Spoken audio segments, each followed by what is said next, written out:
Itu Aporalam Dopot ini ame ceng konfirona ini mata peneng আহিছে তেওঁলোকৰ ইয়াত চাবলৈ আহিছে আমাৰ কলা সংস্কৃতি গতিকে আমাৰ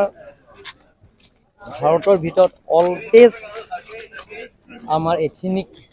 ফেষ্টিভেলটো আমাৰ হে কাৰ্বিসকলৰ সেই কাৰ্বি যুৱ মহোৎসৱটো যাতে সকলোৱে আমাক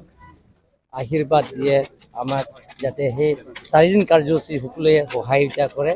আৰু কোনো হাই কাজিয়া নকৰাকৈ আমাৰ কলা সংস্কৃতি জীয়াই ৰখাৰ স্বাৰ্থত সকলোৱে আমাক আশীৰ্বাদ দিয়ে।